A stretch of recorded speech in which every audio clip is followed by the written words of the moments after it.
Muy buenas tardes. Quiero invitarle a que abra su Biblia, por favor, en Juan capítulo 8, versículo 36. Juan 8:36. Continuamos con la serie Temas de Importancia para la Iglesia. Y hoy vamos a tocar el tema llamado Maldiciones generacionales, así con interrogación, como medio dudando de que si existen. Y vamos a leer Juan 8:36. Dice así: Así que, si el Hijo os libertare, seréis medianamente libres. ¿Así dice?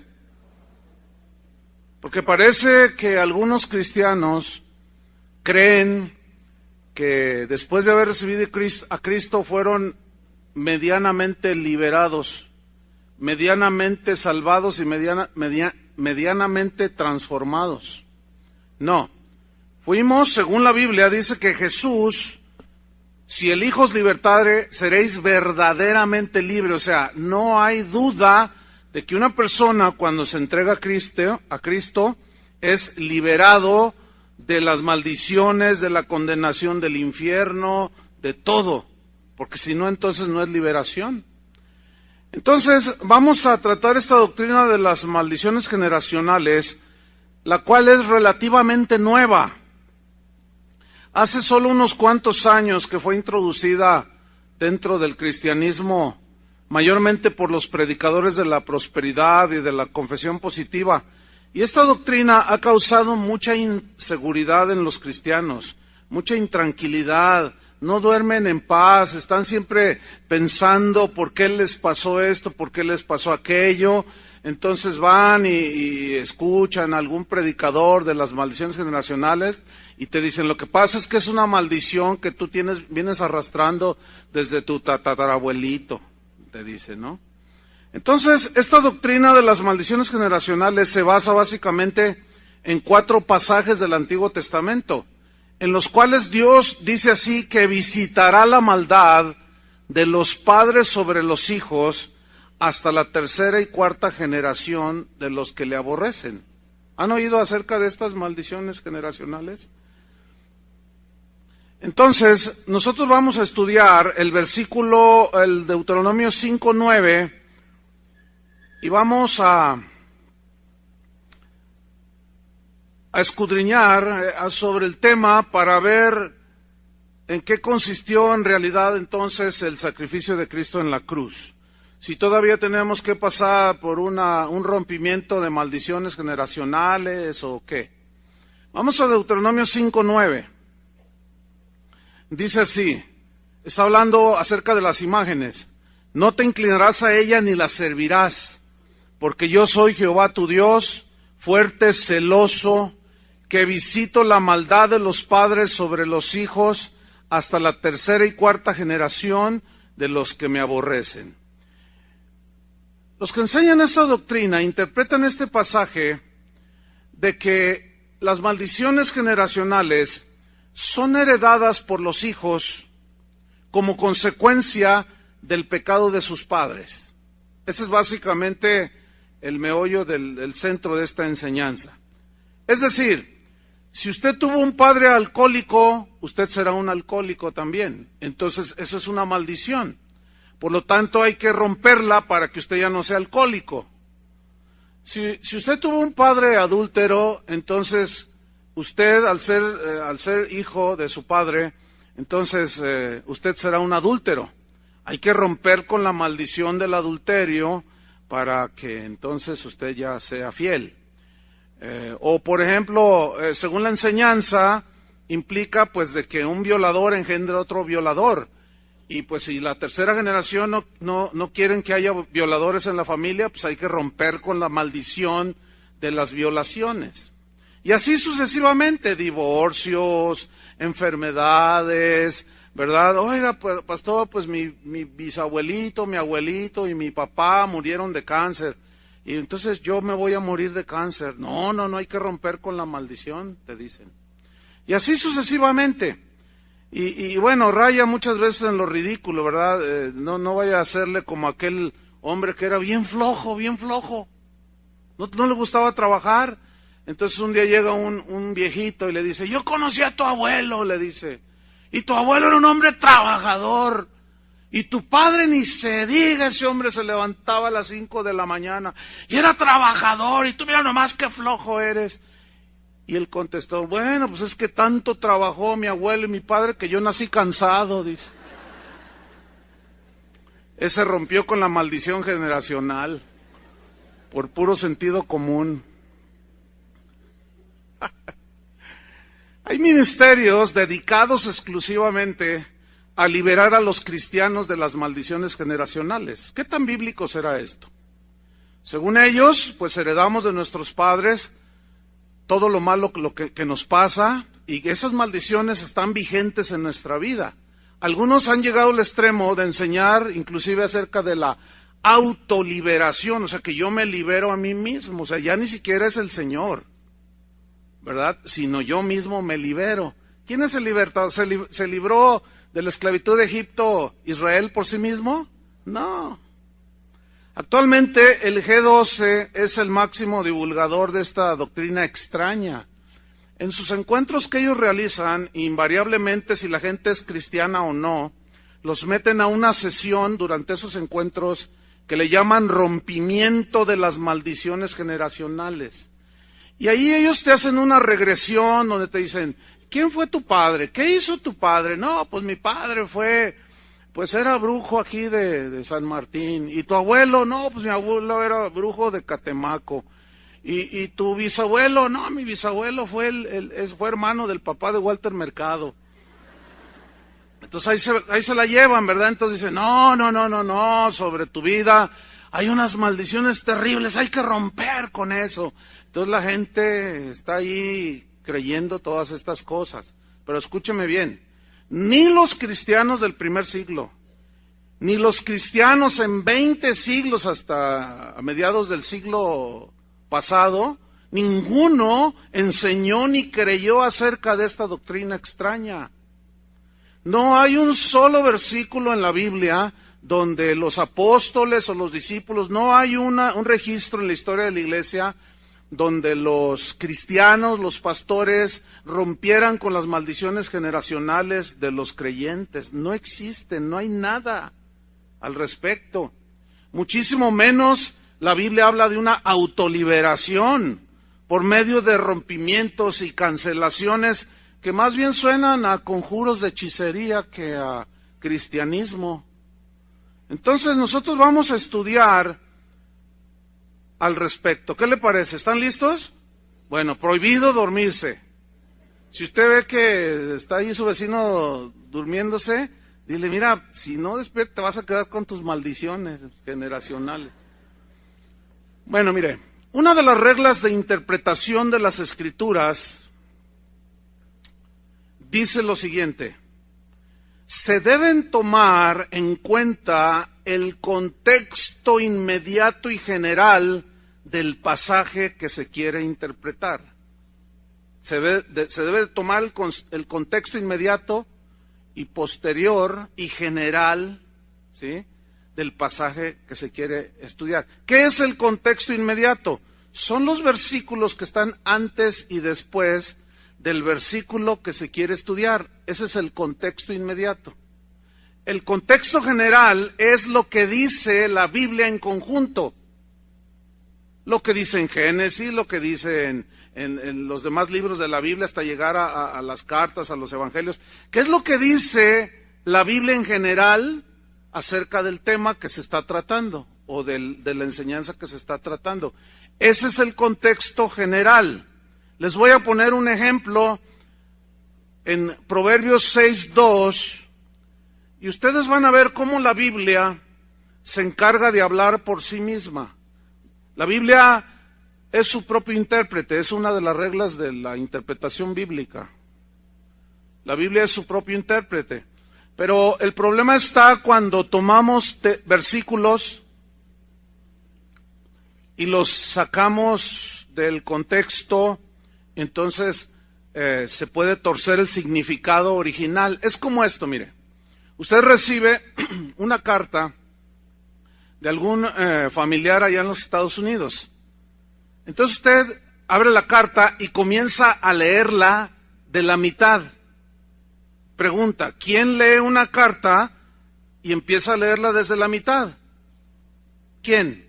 Nadie. Pero nosotros los cristianos sí leemos las cartas, los libros a la mitad. Y nada más agarramos un versículo. Entonces se puede leer, pues que me caí de la escalera y me rompí una pierna y estoy grave y que no sé qué. Entonces va y le dice, mamá, tu hermana se cayó y tiene una pierna fracturada. ¿Quién te dijo, hijo? Pues aquí me dice en la carta. Ay, hijo, es hace 3 años. ¿Cómo se? Aquí dice. Bueno, sí, allí dice, pero mira, ¿qué más dice abajo? Pero ya estoy bien, ya todo está arreglado, ya hasta vuelvo a correr, ya hasta me voy a inscribir en el maratón de los 15 kilómetros. Pero él decía, es que aquí dice, sí, allí dice, pero nunca leyó lo que viene antes de la carta ni después. Y nosotros los cristianos, desgraciadamente, somos tan faltos de sentido común para leer. Por eso la Biblia tiene que estudiarse de manera expositiva, tiene que predicarse y leerse de manera corrida. Ahí va un ejemplo de cómo se tuercen las Escrituras. Se lee el contexto inmediato y general y todo sale a la luz de lo que quiere decir. Proverbios 6:2, ¿ya lo tiene? Ok.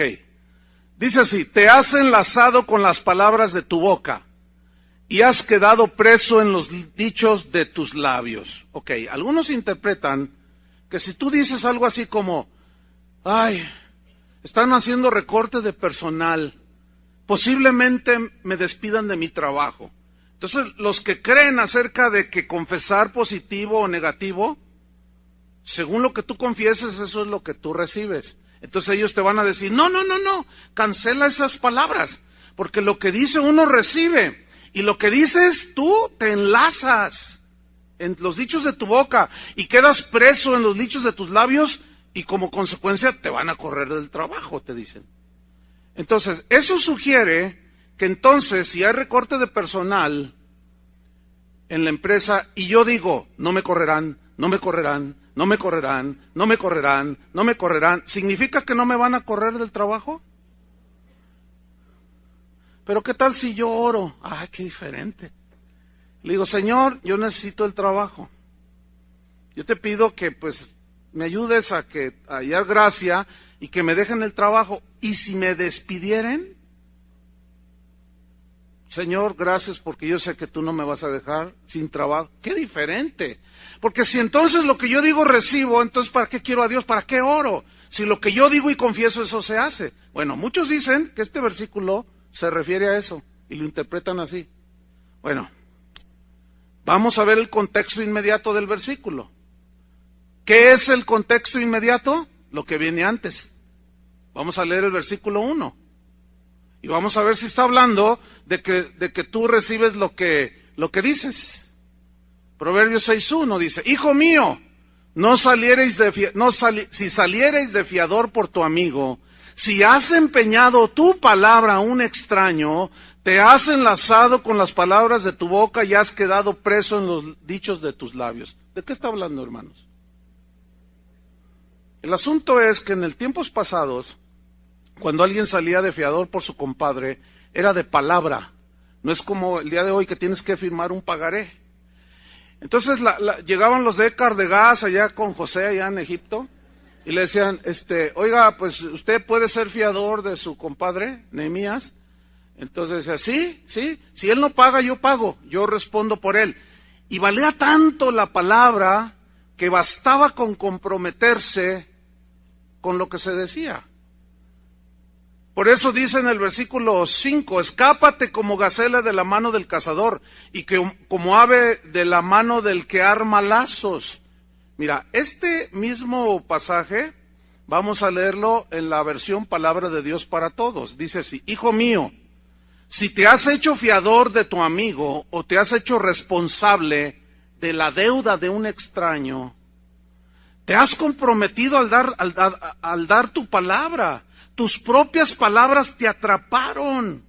Escapa de esa trampa como un venado escapa de su cazador, como un ave escapa de su jaula. Entonces, ¿a qué se refiere? ¿A que si yo confieso positivo o negativo, eso me viene? ¿O estaba hablando del compromiso de salir fiador? Que la Biblia dice, no salgas de fiador por nadie. Está hablando del fiador. Hágame usted el favor. Este versículo, yo creo que lo inventaron los de Muebles América. O Ecar de Gas, no quieren ellos quieren asegurarse con el fiador.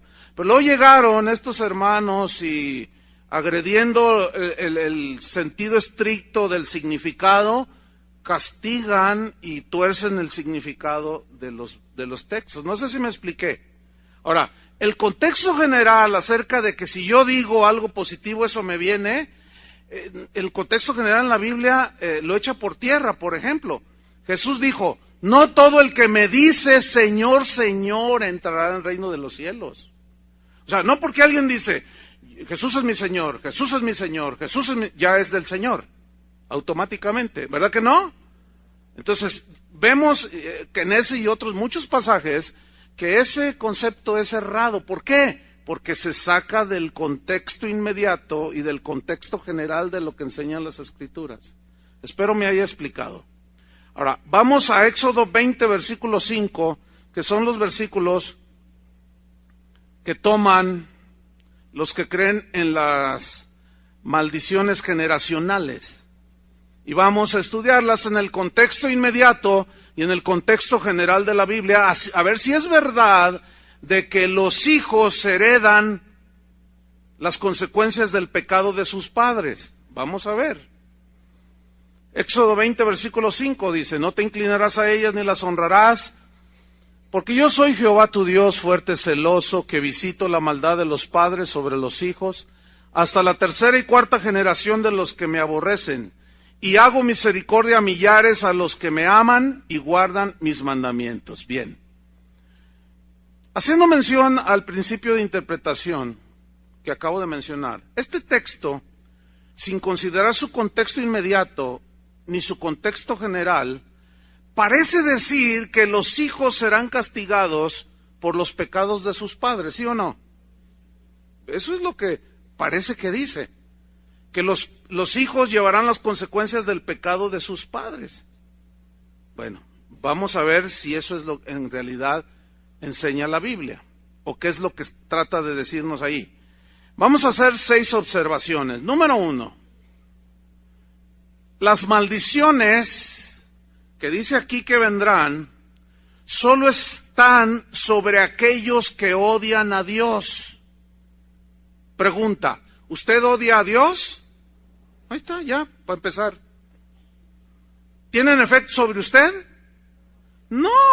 ¿Por qué? Porque dice que Él visitará la maldad de los padres sobre los hijos hasta la tercera y cuarta generación de los que me aborrecen. Entonces, ¿usted aborrece a Dios?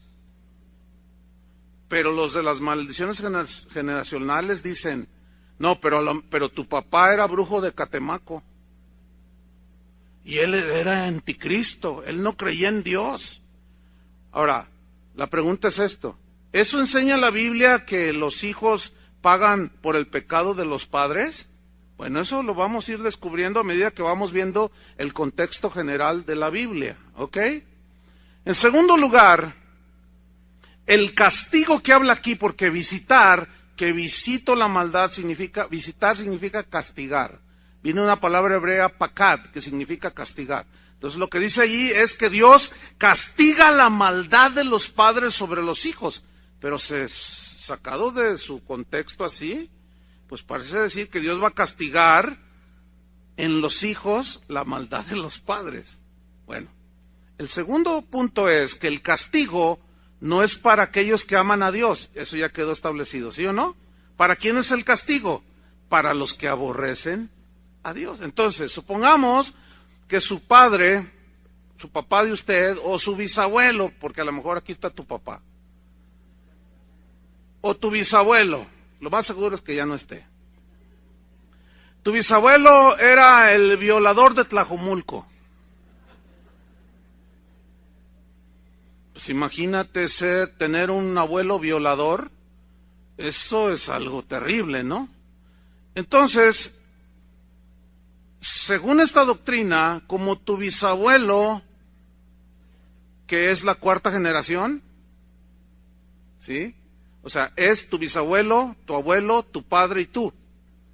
Entonces, si tu abuelo fue el violador de Tlajomulco, entonces, según los que enseñan esto, prepárate, porque Dios te va a castigar, ¿sí? O las maldiciones vendrán sobre tu vida, según ellos, ¿verdad? Ahora, vamos a hacer notar lo siguiente. En el versículo 6, donde dice, en el 5 dice que habla de cuarta generación, que visitará sobre los que odian a Dios. Nada más cuarta generación. Pero el versículo 6, pongan mucha atención, dice, y hago misericordia a millares de los que me aman y guardan mis mandamientos. Entonces aquí hay que hacer notar una cosa. La frase hago misericordia a millares significa 1000 generaciones. Las versiones Palabra de Dios para Todos, la Nueva Internacional, Nácar Columna es una versión católica. Y otras múltiples traducciones ya lo traen así, traducido. En nuestra Reina Valera dice, hago misericordia a millares, pero ellos ya traen traducido. Por ejemplo, la Palabra de Dios para Todos dice, pero también mostraré mi amor, misericordia por 1000 generaciones a los que me aman. Dice, les mostraré, la versión Nueva Internacional, a todos aquellos que me aman y guardan mis mandamientos, les mostraré mi amor por 1000 generaciones. La Nácar Colunga. Y hago misericordia hasta 1000 generaciones de los que me aman y guardan mis mandamientos. Ahora, el punto importante en este pasaje es que hace una comparación de 1000 generaciones, su misericordia, ¿sí? Con 4 generaciones. Ahora, ¿cuál es la que resalta? ¿La de 4 generaciones que son maldiciones o la de 1000 generaciones que es la misericordia? La de 1000 generaciones. Escuchen bien. Lo que este versículo está tratando de resaltar es la grandeza de la misericordia de Dios. ¿Por qué digo esto? Porque no hay un solo versículo en la Biblia, al contrario, es lo que vamos a ver y vamos a descubrir. Para muchos va a ser sorpresa. No hay un solo versículo en la Biblia donde diga que precisamente los padres, los hijos, heredan el castigo por los pecados de sus padres. Ya lo veremos. Vamos hacia adelante. Punto número 3. La interpretación que las maldiciones generacionales son originadas y ejecutadas por Satanás. Supuestamente Satanás tiene autoridad legal sobre nosotros. Eso es lo que dicen ellos, los que creen en esta doctrina extraña. Pero ese concepto es totalmente antibíblico, hermanos. Ellos argumentan que la Biblia dice que el mundo entero está bajo el maligno.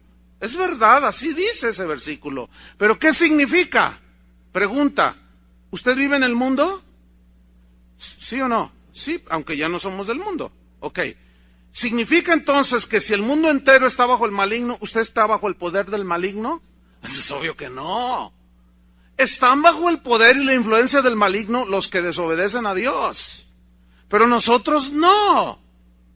¿Estamos, sí o no? Entonces, son puros textos sacados del contexto general de la Biblia y se malinterpretan y se producen doctrinas erradas que producen en la gente inseguridad, intranquilidad. Y esto se suma al concepto de la psicología de que nadie es culpable, que somos culpables, las circunstancias son culpables y la doctrina de que los demonios se posesionan de los cristianos y lo que yo hago, el pecado que yo hago no soy yo, sino es el demonio que lo hace en mí y él es el que me hace hacerlo. Pero ya tratamos ese punto de que no son ni los demonios, sino es nuestra propia concupiscencia, y Satanás nos tienta de fuera hacia adentro, a nuestra concupiscencia. Pero finalmente, ¿quién es el que peca?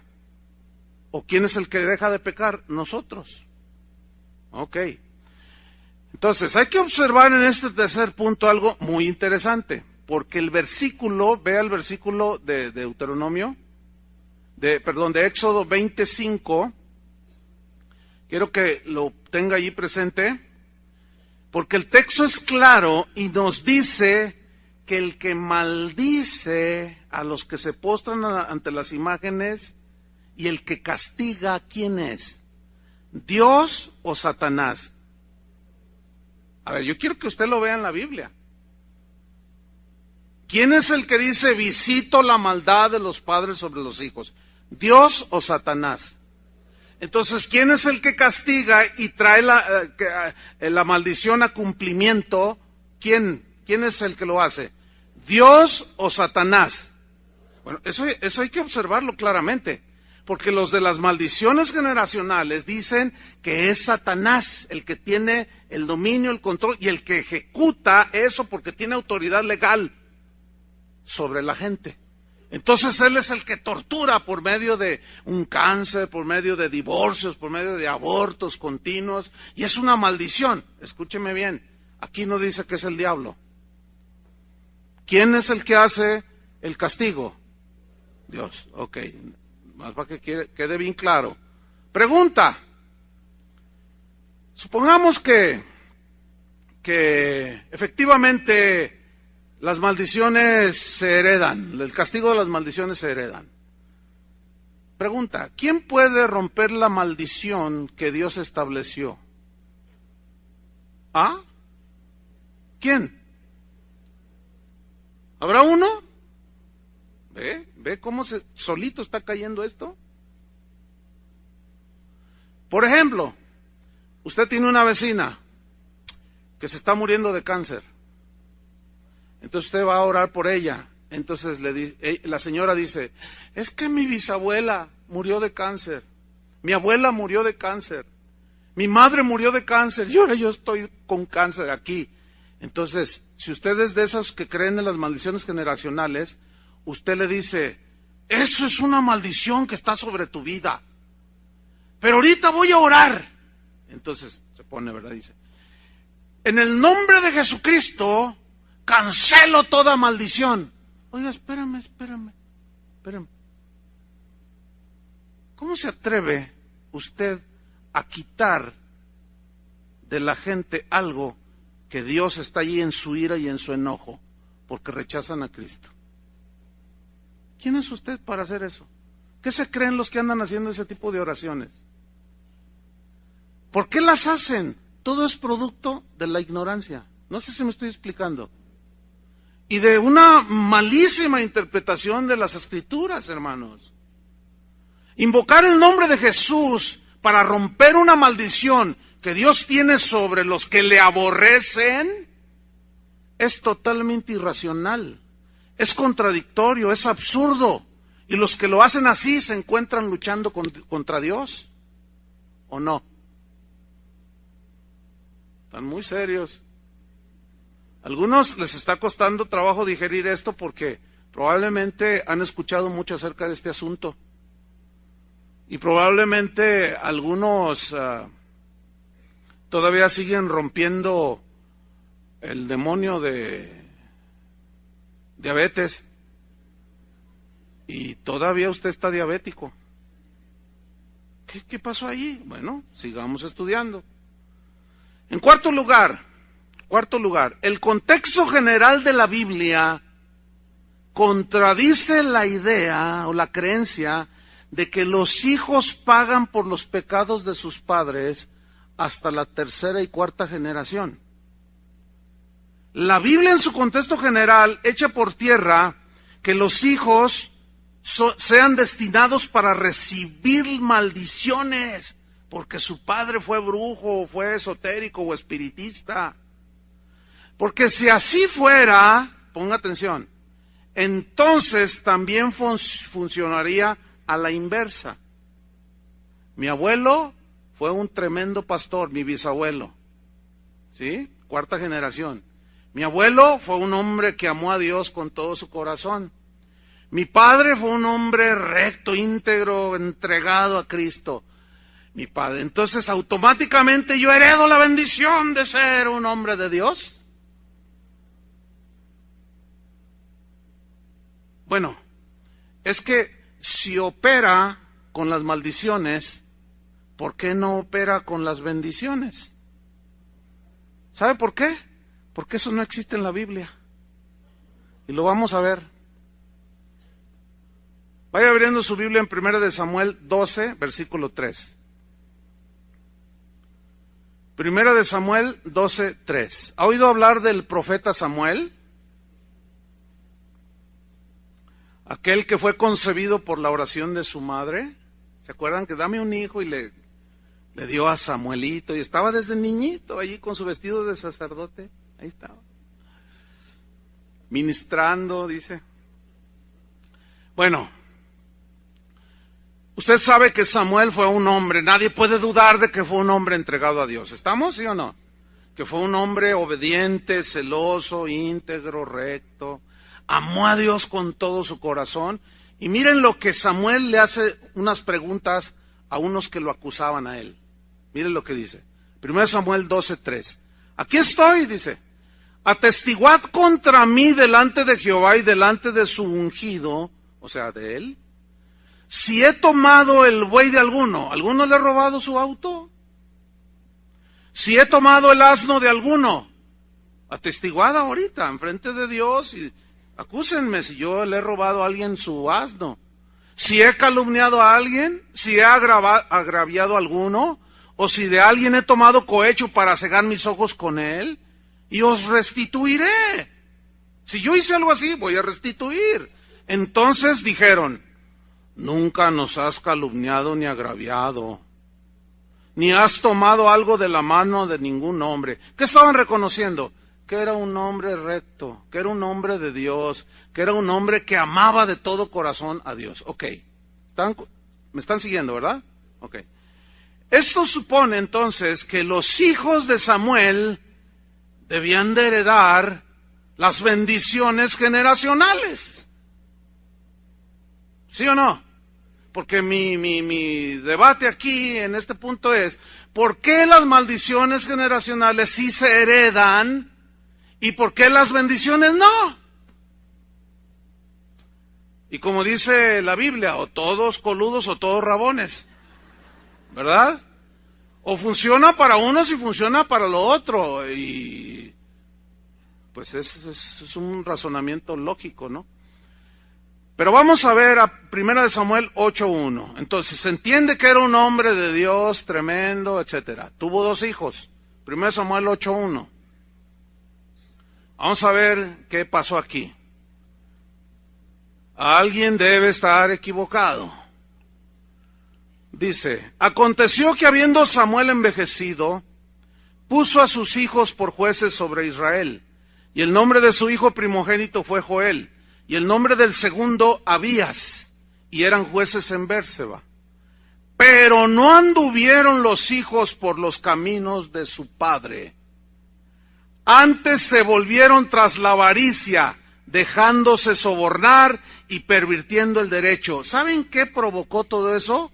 Maldición en el pueblo, corrupción en el pueblo, sufrimiento en la gente, porque recibían cohecho del rico y metían a la cárcel al pobre. Y ahí se enfermaba y moría. Pregunta, ¿qué pasó ahí? ¿Qué pasó?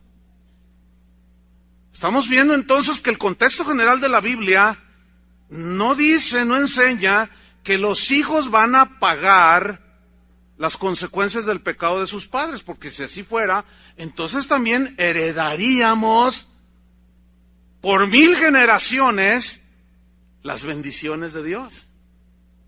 Ok, otro ejemplo. Vamos a ir derribando poco a poco esa doctrina extraña. Vamos a Segunda de Reyes, capítulo 18, versículo 3. Segunda de Reyes 18:3.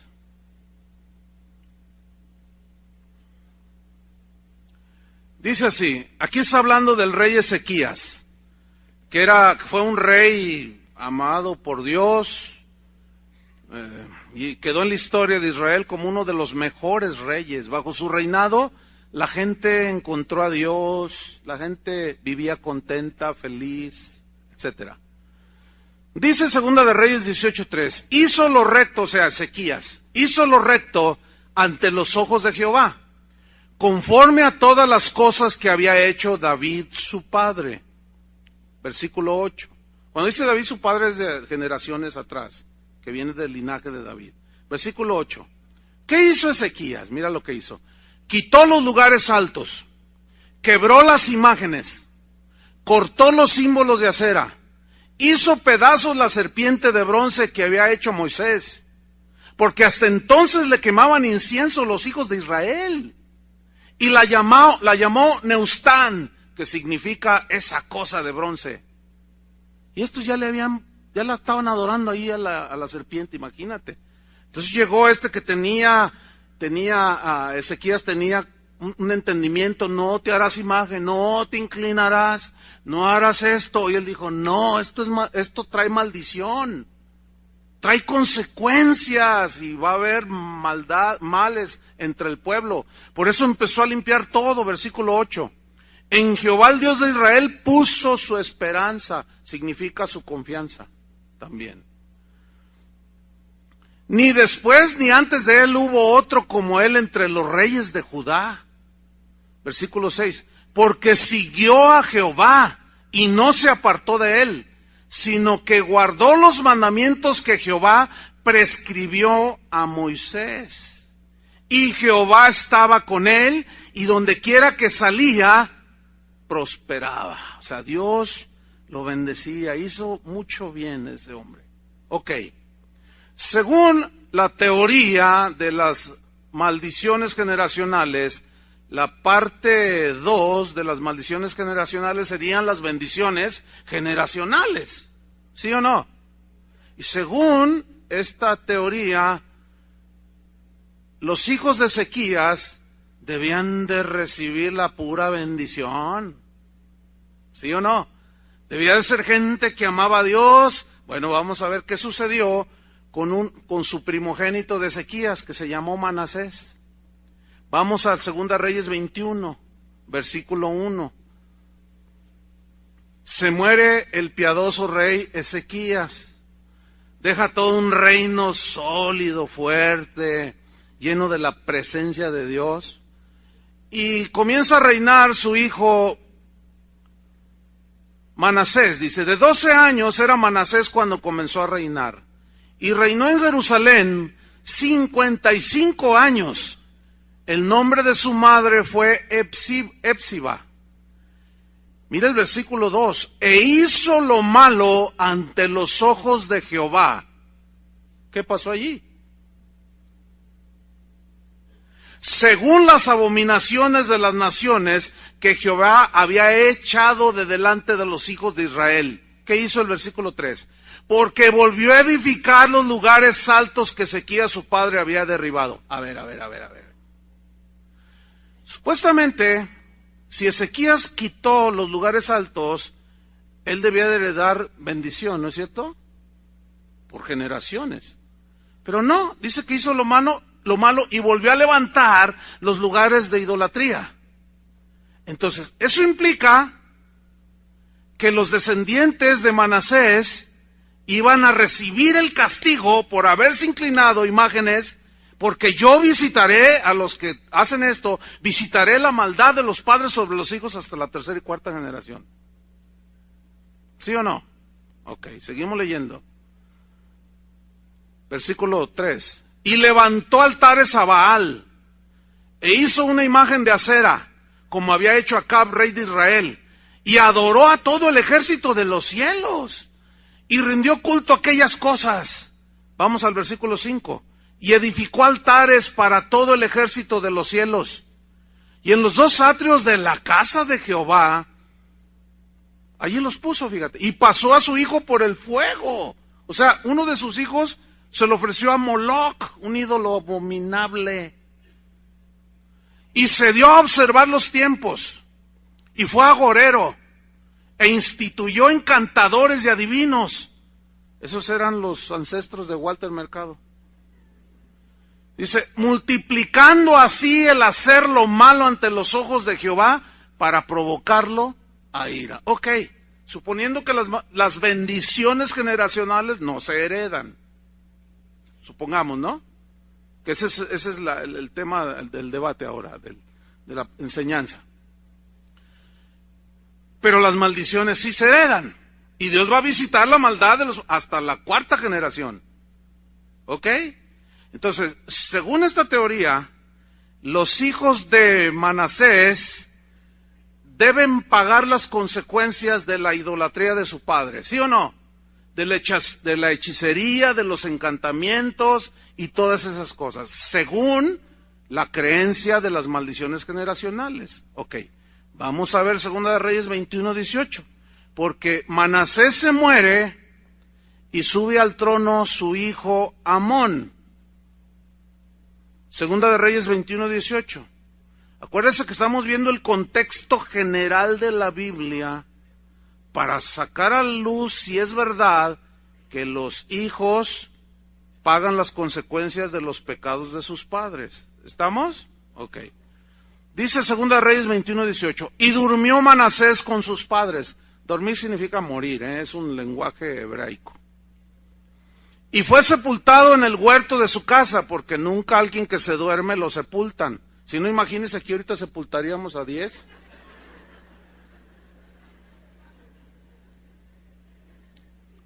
Y fue sepultado en el huerto de su casa, en el huerto de Usa, y reinó en su lugar Amón, su hijo.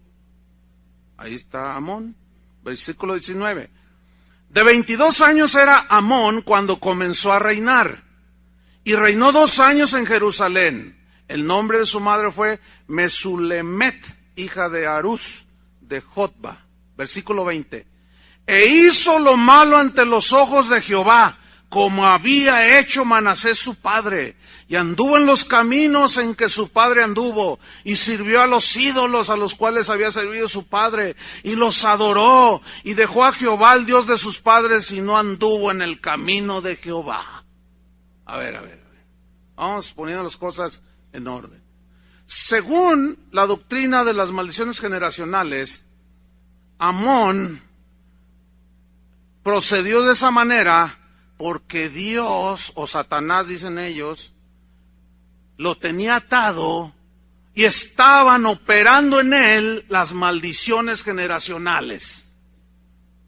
Según la doctrina esa, ¿sí o no? ¿Qué hizo? ¿Qué sucedió? Pues si usted ve toda la historia, fue un desastre para el país en ese tiempo.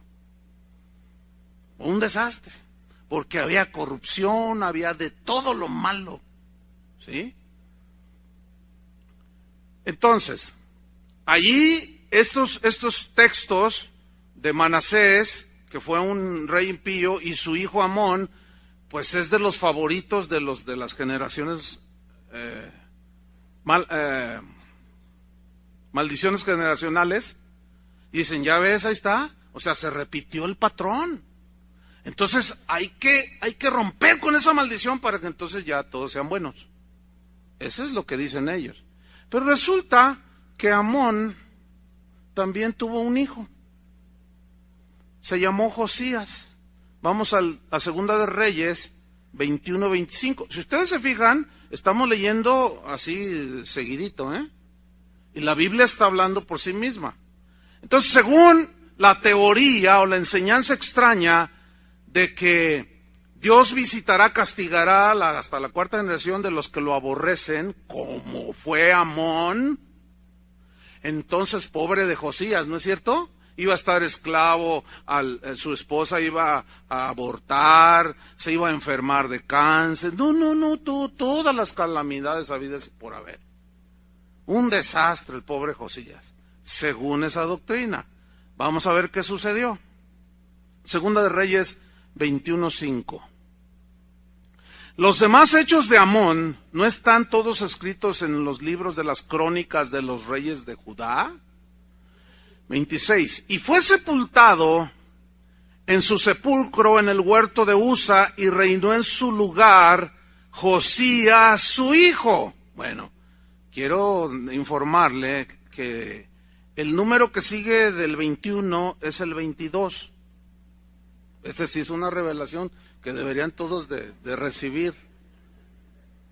O sea, no me estoy saltando nada. Capítulo 22, versículo 2. O sea, está diciendo que allí sube al trono Josías, hijo de Amón. Ahora, ¿quién fue el abuelo de Josías? Manasés. ¿Y quién fue el bisabuelo de Josías? Ezequías. Muy bien, muy bien. Cuarta generación.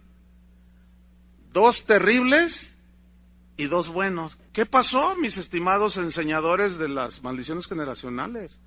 Algo como que no les cuadra aquí, ¿verdad? Porque en teoría, según ustedes, dicen que pues Josías debía de recibir todo lo malo que hizo su padre Amón y su abuelo Manasés. Pero ¿por qué no dicen de las bendiciones que había de recibir de Ezequías? Porque no existe eso, hermanos, no existe. Vamos a leer. Versículo 25. Aquí me estoy saltando porque es muy largo el pasaje, ¿eh? Pero si ustedes leen del versículo 3 hasta el 24, ahí dice todo lo que Josías hizo. No, ¿qué no hizo?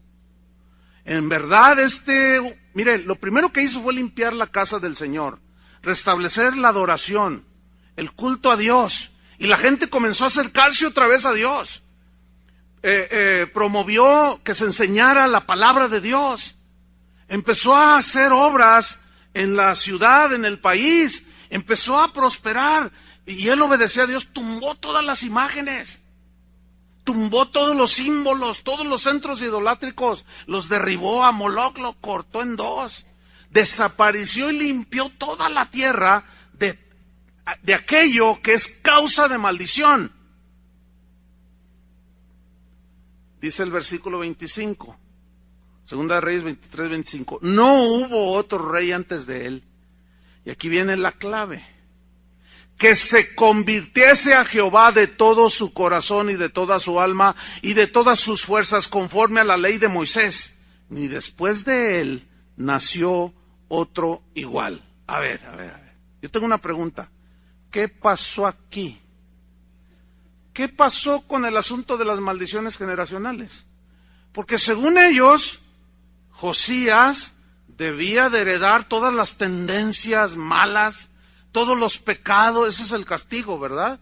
Y todas las enfermedades, y todo lo malo. A ver, ¿qué pasó aquí? Algo pasó. Porque según esa doctrina, Josías debía estar maldito, porque apenas iba en la 3ª generación. Y resulta con que se convierte y comienza a hacer lo bueno delante de Jehová. Le voy a hacer una pregunta. ¿Usted está convertido a Cristo? Díganlo o callen para siempre. ¿Usted está convertido a Cristo? Ok, vamos a creer que sí. Vamos a suponer que sí está convertido. Ok. Antes de que usted se convirtiera, ¿cómo era su vida? Pues como la de Manasés y como la de Amón, ¿sí o no? Así era su vida. Consultaba agoreros, se le postraba a los postes, qué sé yo, fue lo primero que se me vino a la mente. Usted hizo todo lo habido y por haber. Era idólatra, era maldiciente, como Amón y como Manasés, ¿sí o no?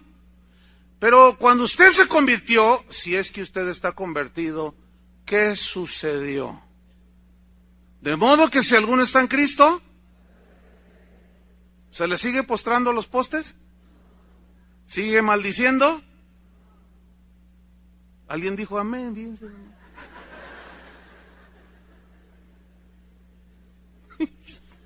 Estaba dormido ese. De plano. No. Tu vida, cuando Zaqueo se convirtió, su vida ya no fue la misma. La samaritana, cuando se encuentra con ya no fue la misma. En ese momento, ¿qué pasó cuando Josías se convirtió a Dios? ¿qué pasó? Todas esas consecuencias malignas, ¿qué? Se cortan, hermano. Se anulan. Porque si no fuera así, entonces Josías forzosamente debía de haber sido impío. Pero él vio la conducta de su padre, la de su abuelo y la de su bisabuelo. Dijo, no, yo voy a seguir al Señor. Y siguió al Señor. ¿Sí? Entonces, el quinto punto a considerar acerca de las maldiciones generacionales, si es bíblico el hecho de que los hijos llevan las consecuencias del pecado de sus padres. Vamos a ver el quinto punto. Juan 9:1. El quinto punto consiste en lo siguiente. Juan 9:1. El quinto punto es observar detenidamente lo que Jesús dijo al respecto de que si los padres, los hijos, llevan las consecuencias de los pecados de sus padres. Pues ese es el tema, ¿no? Ok, vamos a ver Juan 9:1 al 3. Dice así: al pasar Jesús vio a un hombre ciego de nacimiento. ¿Cómo estaba desde nacimiento? Ciego. Terrible, ¿no? Versículo 2. Y le preguntaron sus discípulos diciendo, Rabí, que quiere decir maestro, ¿quién pecó, este o sus padres, para que haya nacido ciego? Yo quiero que usted ponga mucha atención. Los discípulos, como muchos de su tiempo y como muchos hoy, creen que la única fuente de explicación cuando alguien nace ciego, por ejemplo, o que le viene una diabetes o un cáncer, siempre lo atribuyen al pecado de sus padres o de él mismo. Porque esto es lo que están diciendo los discípulos, ¿no? Eso creían ellos. Pero su concepto estaba muy limitado como el concepto de las maldiciones generacionales. No era correcto. Vean la respuesta de Jesús. Respondió Jesús, no es que éste pecó ni sus padres, sino para que las obras de Dios se manifiesten en él. Ahora, déjeme explicarle esto. No significa que el ciego nunca pecó. Porque la Biblia dice que no hay un justo ni aun uno. No significa que sus padres nunca pecaron. Lo que está diciendo Jesús es que este hombre nació ciego no por el pecado de sus padres. ¿Sí o no? Pero tampoco porque él haya pecado. Escúcheme bien. Y aquí es donde entra la soberanía de Dios. Y el que entienda, entienda. Y el que no, pues que no. ¿Qué se le va a hacer? Pero Dios en su soberanía permitió que ese hombre naciera ciego.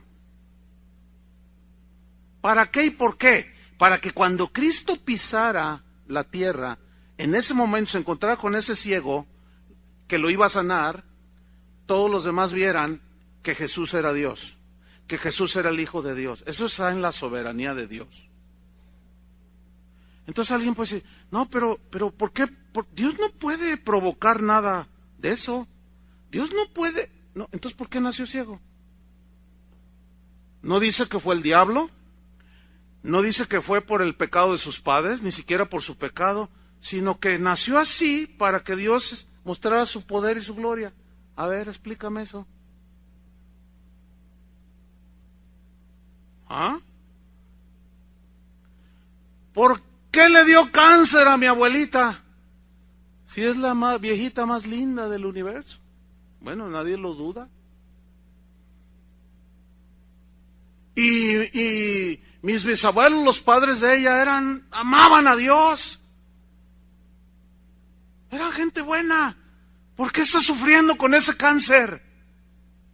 Te encuentras uno de los supersticiosos de las maldiciones generacionales y te va a decir, no, es que algo debió de haber hecho tu tatarabuelo. Y a fuerzas te quieren hacer que tu tatarabuelo fue un brujo. Entonces tú le dices, no, yo sé por boca de mi padre que no. ¿Por qué le da cáncer a mi abuela? Escuchen, les voy a decir una cosa, hermanos. Hay algo que no tomamos en cuenta. Este cuerpo en el que vivimos está corrompido por el pecado, ¿sí o no? Está debilitado, así no nos creó Dios. Si tú le saludas a alguien que trae una gripe tremenda, después de haberse limpiado con la mano así sin ni un pañuelo, tú lo saludas, ¿qué se te va a pegar? Mira, así andes en santidad extrema. Hermanos, se nos olvida que también estamos en este mundo. Se nos olvida. Cuando Jesús le clavaron sus manos y le atravesaron el costado, penetró la lanza en un cuerpo de carne y salió lógicamente. ¿Qué salió? ¡Ay, qué salió, oiga! ¿Qué salió? Cuando le pusieron la corona de espinas así aquí en la cabeza, que lo atravesó, ¿qué salió, oiga? ¿Aceite? ¿Petróleo? Digo, hermanos, el puro sentido común. Pero el cuerpo de Cristo glorificado, ese ya no está sujeto a nada de eso. Por eso este cuerpo tiene que morir, para que al ser resucitados podamos entrar en el reino del cielo, porque la corrupción no hereda el reino de Dios. Entonces este cuerpo ya no estará sujeto al dolor, a las lágrimas. Mírese usted, señora, está cortando un jitomate y se distrae porque el gatito le pasó, un gato negro le pasó enfrente. Y usted no le atina al jitomate y se rebana un dedo.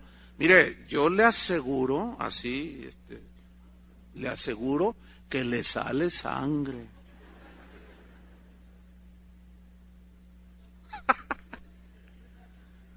¿O qué esperaba que le saliera?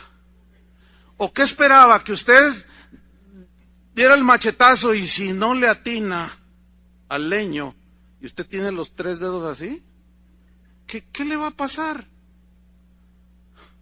Se le cortan los dedos, hermano. Si usted se come unos mariscos o comida echada a perder, ¿qué le va a suceder? Entonces lo que dijo Jesús, que comerán cosas mortíferas y no les hará daño. Volvemos al asunto de que hay que interpretar todo a la luz de la Biblia. Eso se refiere a que eventualmente cuando alguien quería envenenar o hacer algún daño a los hijos de Dios, Dios los protegía. Pero algunos, Dios tuvo a bien no hacerlo. ¿Sí o no? Dice que ningún arma forjada contra ti prosperará, ¿sí o no? Entonces, pues, ningún arma forjada. Y estás ahí, ¿no? Ninguna arma forjada. Y estás ahí declarando que ningún arma forjada contra ti prosperará. No, pues se lo hubieras compartido a Pablo, que le cortaron la cabeza.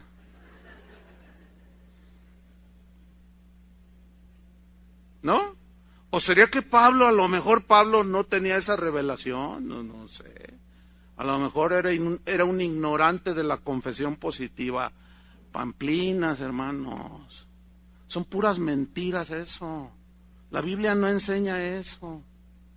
Unos fueron salvados de una manera soberana y otros dijo Dios, no, ya está aquí.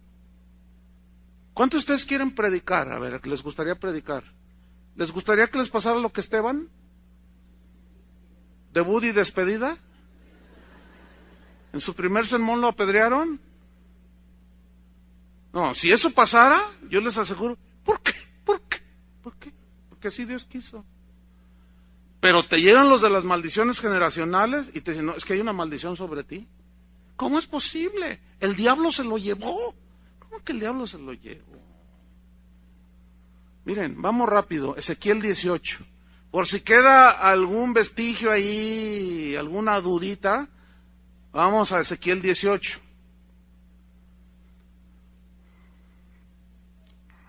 Vamos a seguir argumentando bíblicamente, porque ¿de qué otra manera? Ezequiel 18:1. Alguno dirá, es que a mí sí me libró. Se libró porque Dios quiso. ¿Me entienden? Es que a mí sí me sanó de cáncer. Pues porque Dios tuvo a bien hacerlo. Punto. ¿O no? Pero ahí va. Ezequiel 18:1.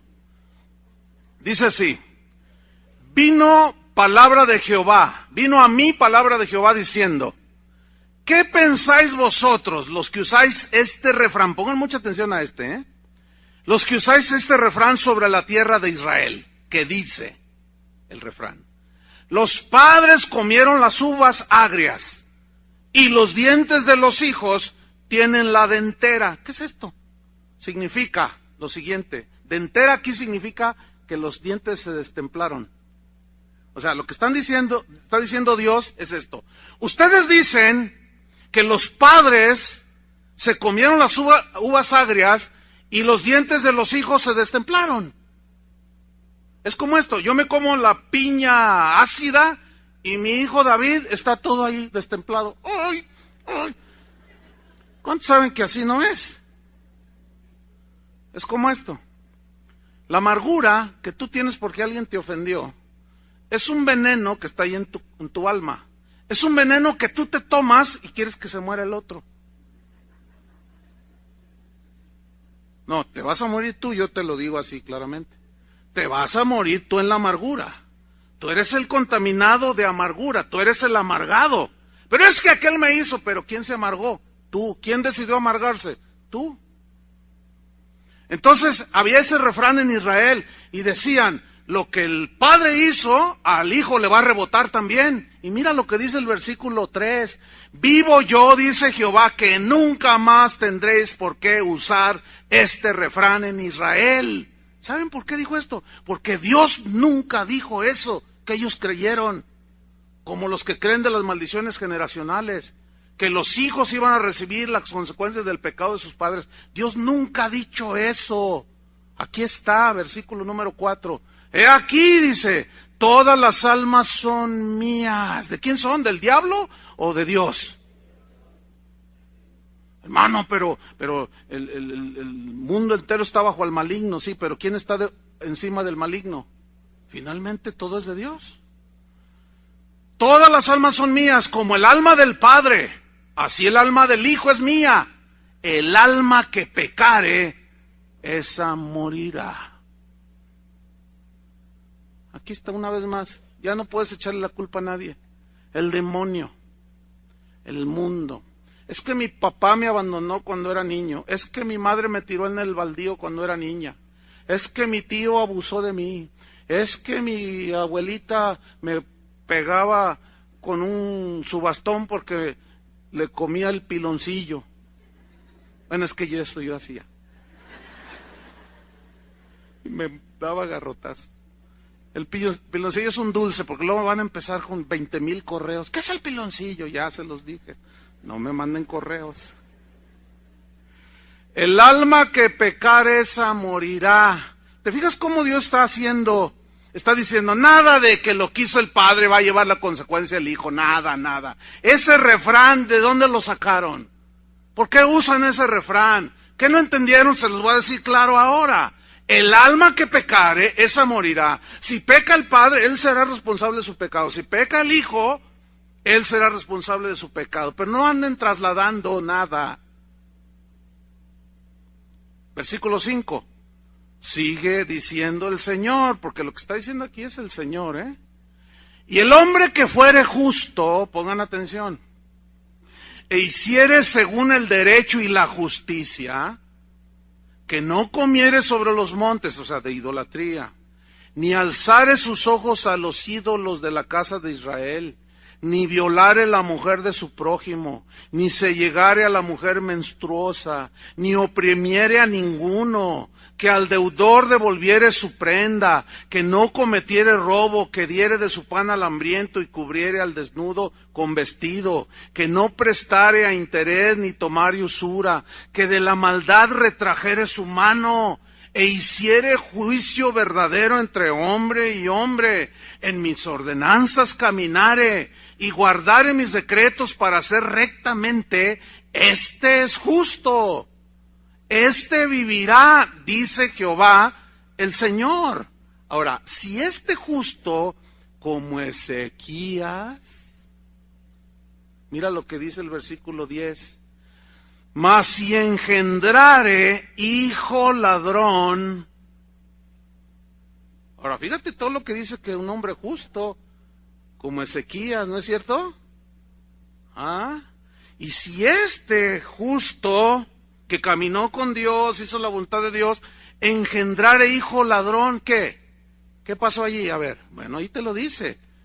Si engendrare hijo ladrón, ratero, derramador de sangre, asesino, o que haga alguna cosa de estas, de las que vienen en el versículos de arriba, y que no haga las otras, o sea, las cosas buenas, sino que comiere sobre los montes de idolatría, o que violare a la mujer de su prójimo, al pobre y menesteroso oprimiere, cometiere robos, no devolviere la prenda, o alzare sus ojos a los ídolos e hiciere abominación, prestare interés y tomare usura, ¿vivirá éste? No vivirá. Todas estas abominaciones hizo, de cierto morirá, su sangre será sobre él. Pero si éste, refiriéndose al justo, engendrare hijo, el cual viere todos los pecados que su padre hizo, y viéndolos no hiciere según ellos, debo hacer una aclaración o rectificación, donde dice el 14, pero si éste engendrare hijo, o sea, se refiere al impío de los versículos 11 al 13. ¿Estamos? Ok. Pero si este malo, idólatra, asesino, derramador de sangre, todo, engendrare hijo, el cual viere todos los pecados que su padre hizo, y viéndolos no hiciere según ellos, no comiere sobre los montes, ni alzare sus ojos a los ídolos de la casa de Israel, la mujer de su prójimo no violare, ni oprimiere a nadie, la prenda no retuviere, ni cometiere robos, al hambriento diere de su pan, y cubriere con vestido al desnudo, apartare su mano del pobre, interés y usura no recibiere, guardare mis decretos y anduviere en mis ordenanzas, este no morirá por la maldad de su padre, de cierto vivirá. Hermanos, ¿más claro que eso? Por el amor de Dios. Por el amor de Dios. La verdad de todo esto, ¿cuál es entonces? Escuchen bien, es la naturaleza humana que cada persona tiene. Los hijos, yo soy hijo, tengo hijos, mis hijos tendrán hijos. Todos nacemos con una naturaleza pecaminosa, ¿sí o no? Con tendencias a lo malo. Cuando nos convertimos en ese momento, se corta todo, toda la maldad, todas las maldiciones que están allí sobre nosotros, la ira de Dios. En ese momento todo eso se detiene y comienzas una vida justa, una vida que agrada delante de Dios. Pero de pronto ese justo le da diabetes. Entonces, si ese justo ignora la obra de Cristo en la cruz y va con uno de las maldiciones generacionales, le va a preguntar, oye, ¿tu papá era diabético? Pues sí. ¿Tu abuelo? También. ¿Y tu bisabuelo? También. Hay una maldición de diabetes en tu familia. Entonces, mira, vamos a cancelar esa maldición. ¿Qué es eso? Escuchen, hermanos, vuelvo al punto de hace 10 minutos. Se nos olvida que este cuerpo está hecho de carne corrupta, ¿sí? Que nuestros genes, yo heredé de mi padre y de mi abuelo sus genes. ¿Qué son los genes? Son los que reproducen en nosotros los rasgos característicos de los olivares. ¿Me explico? Por ejemplo, los rasgos físicos, pero también rasgos de carácter, ¿sí o no? Pero escúcheme bien. Mi abuela era diabética. Varias de sus hijas son diabéticos. Mi padre fue diabético. Escúcheme bien, yo no soy diabético.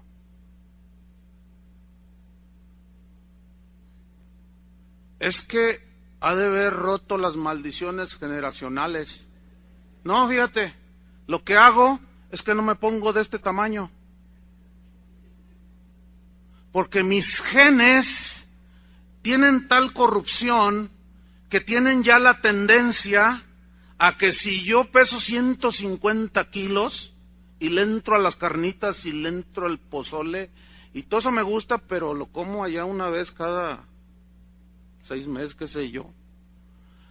Porque yo sé que si me pongo de este tamaño de 150 kilos, mis genes que ya están dañados por el pecado tienen esa tendencia. ¿Sí o no, doctor? Ahí está, ya el doctor avaló mi clase de medicina.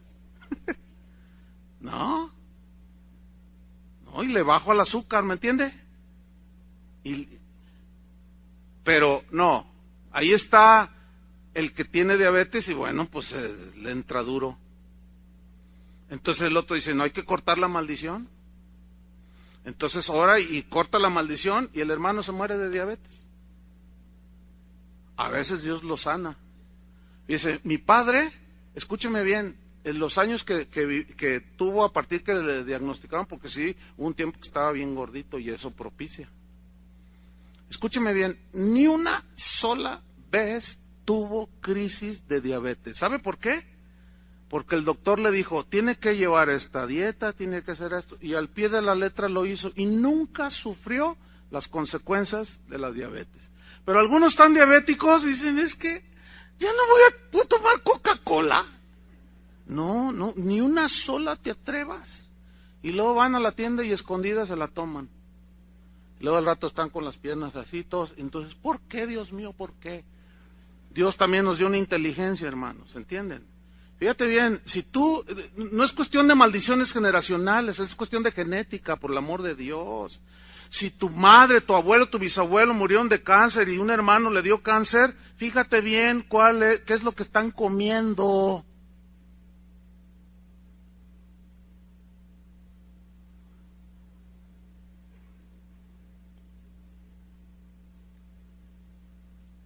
Tienen que ver todo eso. Porque Dios nos dio inteligencia y sabiduría también, ¿sí o no? Y así puedo poner 20,000 ejemplos, hermanos.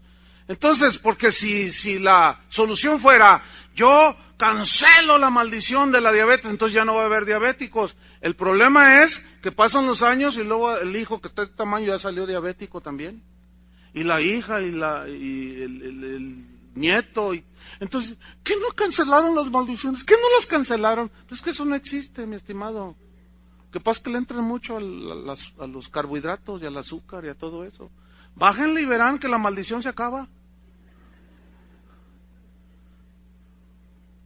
Ahora, mi padre oró con fe cuando le diagnosticaron la diabetes. Y oramos con él. Dijimos, Señor, sabemos que tú puedes sanarlo. Pero el doctor le dijo, mire, si usted lleva dieta y todas estas instrucciones que yo le doy, usted no va a tener problemas hasta el día de su muerte, hermanos. Él nunca, yo lo vi en crisis, nunca tuvo una crisis de eso. O sea, vivió como si no tuviera la diabetes. Pero fíjese una cosa, el doctor nunca le dijo, no pruebes nada.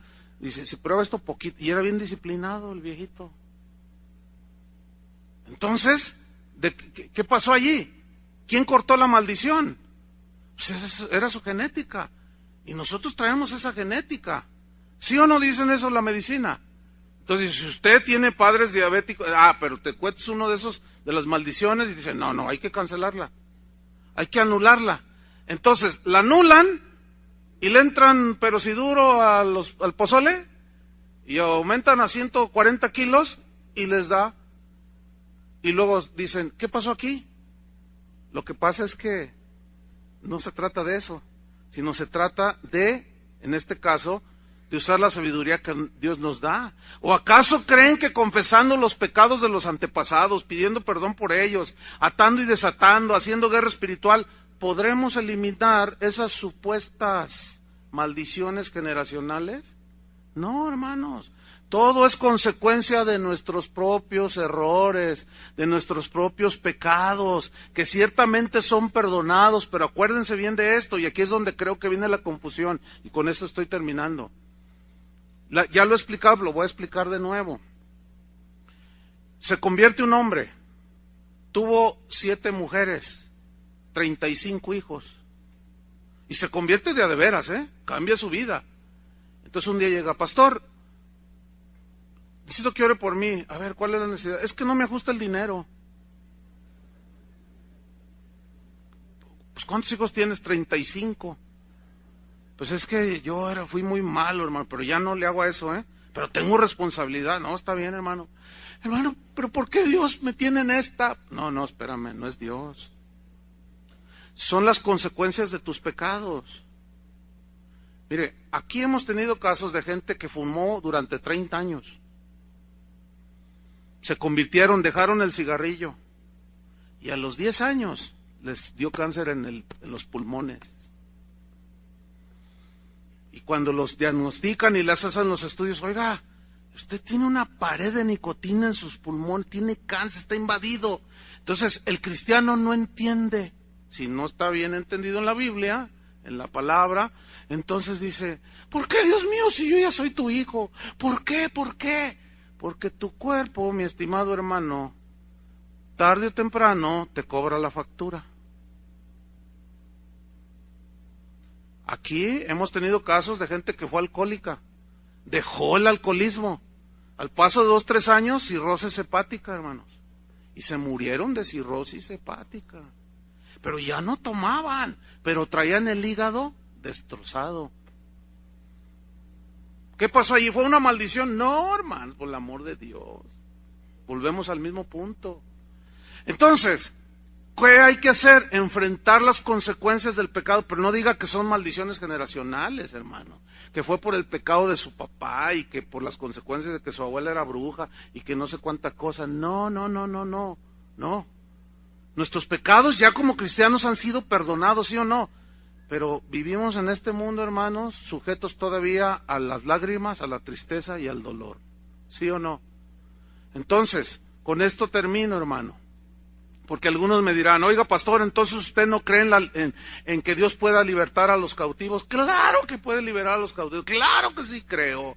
Yo creo lo que dijo Jesús, el Espíritu del Señor está sobre mí, por cuanto me ha ungido para dar buenas nuevas a los pobres, me ha enviado a sanar a los quebrantados de corazón, a pregonar libertad a los cautivos y vista a los ciegos. Yo creo lo que dice, a pregonar libertad a los oprimidos y a predicar el año agradable del Señor. Yo lo creo, pero escúcheme, ¿quién es el que liberta? ¿Qué es lo que liberta? ¿Qué no es el proclamar el año agradable del Señor? Proclamar la palabra de Dios, porque conoceréis la verdad y la verdad os dará libres, hará libres. Así que si el Hijo os libertare, seréis verdaderamente libres. Hermanos, disfruten de su libertad en Cristo. Olvídense que el chamuco y que ahí anda, sí, ahí anda. Pero olvídense de que las maldiciones están sobre ti, que por eso te pasa eso. No, consecuencias de tus pecados pasados, que ya fueron borrados, pero que a veces hay que enfrentar las consecuencias, ¿entienden? Producto de este cuerpo que se cansa y se enferma. Yo antes podía predicar hasta 6 veces en un día.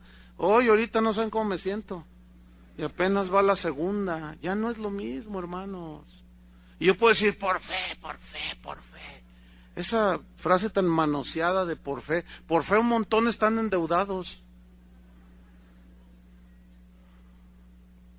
De modo que si alguno está en Cristo, las cosas viejas pasaron. Cristo Jesús nos redimió de la maldición de la ley, cancelando el acta de los decretos que nos era contraria y clavándola en la cruz. Ya, no hay maldiciones sobre nosotros, pero estamos en este mundo. ¿Entendieron el mensaje, hermanos?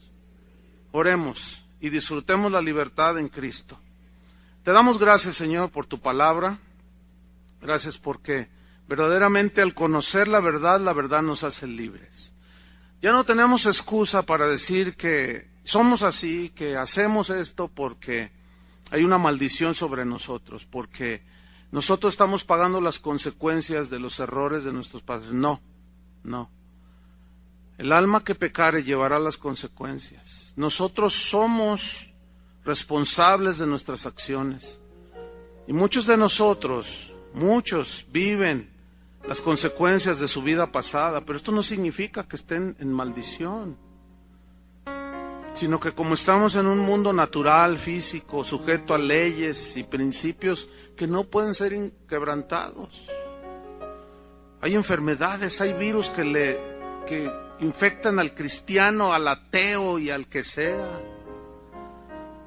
Señor, danos sabiduría para ubicar bien todas estas cosas, porque verdaderamente nos has hecho libres. No tenemos que tener temor de nada y dormir en paz. Hemos sido justificados, pero sí tenemos que enfrentar al levantarnos cada día las tendencias de nuestro ser, la concupiscencia que está en nuestros miembros, que nos quieren arrastrar todos los días hacia el pecado. Sabemos que si pecamos tendremos consecuencias. Ayúdanos a decir no al pecado, Señor. Tenemos que enfrentarnos a las tentaciones de Satanás, a los hombres malos que hay en este mundo, a cuidar nuestra salud también, cuidar nuestro cuerpo. Si lo descuidamos nos enfermamos. Y no podemos achacarle esto a las maldiciones. Eso no está en tu palabra, Señor. Haznos entendido, Señor. Y te damos gracias porque podemos disfrutar la paz de Cristo en nuestros corazones. Gracias por venir a dar libertad a los cautivos. Y ya somos libres. Estuvimos cautivos, ya no. Y si eventualmente pecamos, tenemos un abogado para con el Padre, a Jesucristo. Ayúdanos, Señor, a cada día caminar contigo, cada día. Mas el justo por la fe vivirá. En el nombre de Jesús, gracias, Señor. Amén. Que Dios los bendiga a todos, hermanos.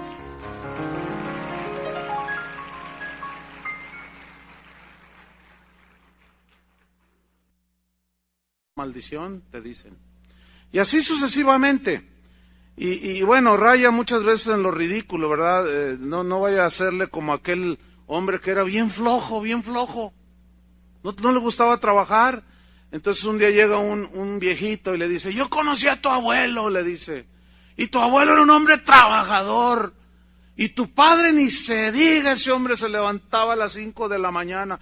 Y era trabajador, y tú mira nomás qué flojo eres. Y él contestó, bueno, pues es que tanto trabajó mi abuelo y mi padre que yo nací cansado, dice. Ese rompió con la maldición generacional por puro sentido común. Hay ministerios dedicados exclusivamente a liberar a los cristianos de las maldiciones generacionales. ¿Qué tan bíblico será esto? Según ellos, pues heredamos de nuestros padres todo lo malo que nos pasa, y esas maldiciones están vigentes en nuestra vida. Algunos han llegado al extremo de enseñar inclusive acerca de la autoliberación, o sea que yo me libero a mí mismo, o sea ya ni siquiera es el Señor, ¿verdad? Sino yo mismo me libero. ¿Quién es el libertador? ¿Se libró de la esclavitud de Egipto Israel por sí mismo? No. Actualmente el G12 es el máximo divulgador de esta doctrina extraña. En sus encuentros que ellos realizan, invariablemente, si la gente es cristiana o no, los meten a una sesión durante esos encuentros que le llaman rompimiento de las maldiciones generacionales. Y ahí ellos te hacen una regresión donde te dicen, ¿quién fue tu padre? ¿Qué hizo tu padre? No, pues mi padre pues era brujo aquí de San Martín. ¿Y tu abuelo? No, pues mi abuelo era brujo de Catemaco. ¿Y tu bisabuelo? No, mi bisabuelo fue hermano del papá de Walter Mercado. Entonces ahí se la llevan, ¿verdad? Entonces dicen, no, sobre tu vida hay unas maldiciones terribles, hay que romper con eso.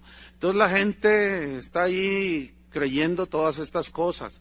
Pero escúcheme bien, ni los cristianos del primer siglo, Ni los cristianos en 20 siglos hasta a mediados del siglo pasado, ninguno enseñó ni creyó acerca de esta doctrina extraña.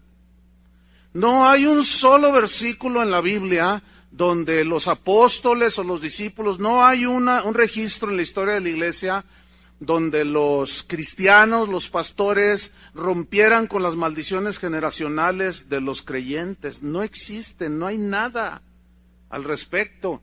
Muchísimo menos la Biblia habla de una autoliberación por medio de rompimientos y cancelaciones que más bien suenan a conjuros de hechicería que a cristianismo.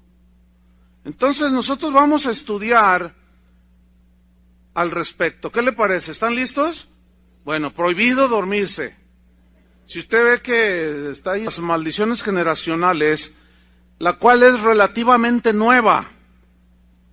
Hace solo unos cuantos años que fue introducida dentro del cristianismo, mayormente por los predicadores de la prosperidad y de la confesión positiva. Y esta doctrina ha causado mucha inseguridad en los cristianos, mucha intranquilidad. No duermen en paz, están siempre pensando por qué les pasó esto, por qué les pasó aquello. Entonces van y escuchan a algún predicador de las maldiciones generacionales y te dicen, lo que pasa es que es una maldición que tú vienes arrastrando desde tu tatarabuelito, te dicen, ¿no? Entonces, esta doctrina de las maldiciones generacionales se basa básicamente en 4 pasajes del Antiguo Testamento, en los cuales Dios dice así que visitará la maldad de los padres sobre los hijos hasta la 3ª y 4ª generación de los que le aborrecen. ¿Han oído acerca de estas maldiciones generacionales? Entonces, nosotros vamos a estudiar el Deuteronomio 5:9, y vamos a escudriñar sobre el tema para ver en qué consistió en realidad entonces el sacrificio de Cristo en la cruz. Si todavía tenemos que pasar por un rompimiento de maldiciones generacionales o qué. Vamos a Deuteronomio 5:9. Dice así, muy buenas tardes. Quiero invitarle a que abra su Biblia, por favor, en Juan capítulo 8, versículo 36. Juan 8:36. Continuamos con la serie Temas de Importancia para la Iglesia. Y hoy vamos a tocar el tema llamado Maldiciones Generacionales, así con interrogación, como medio dudando de que si existen. Y vamos a leer Juan 8:36. Dice así, así que si el Hijo os libertare, seréis medianamente libres. ¿Así dice? Porque parece que algunos cristianos creen que después de haber recibido a Cristo fueron medianamente liberados, medianamente salvados y medianamente transformados. No, fuimos, según la Biblia, dice que Jesús, si el Hijo os libertare, seréis verdaderamente libres. O sea, no hay duda de que una persona cuando se entrega a Cristo es liberado de las maldiciones, de la condenación del infierno, de todo, porque si no, entonces no es liberación. Entonces, vamos a tratar esta doctrina hablando acerca de las imágenes. No te inclinarás a ella ni la servirás, porque yo soy Jehová tu Dios, fuerte, celoso, que visito la maldad de los padres sobre los hijos hasta la 3ª y 4ª generación de los que me aborrecen. Los que enseñan esta doctrina interpretan este pasaje de que las maldiciones generacionales son heredadas por los hijos como consecuencia del pecado de sus padres. Ese es básicamente el meollo del centro de esta enseñanza. Es decir, Si usted tuvo un padre alcohólico, usted será un alcohólico también. Entonces, eso es una maldición. Por lo tanto, hay que romperla para que usted ya no sea alcohólico. Si usted tuvo un padre adúltero, entonces usted, al ser hijo de su padre, entonces usted será un adúltero. Hay que romper con la maldición del adulterio para que entonces usted ya sea fiel. O por ejemplo, según la enseñanza, implica pues de que un violador engendre otro violador. Y pues si la tercera generación no quieren que haya violadores en la familia, pues hay que romper con la maldición de las violaciones. Y así sucesivamente, divorcios, enfermedades, ¿verdad? Oiga, pastor, pues mi bisabuelito, mi abuelito y mi papá murieron de cáncer. Y entonces yo me voy a morir de cáncer. No, hay que romper con la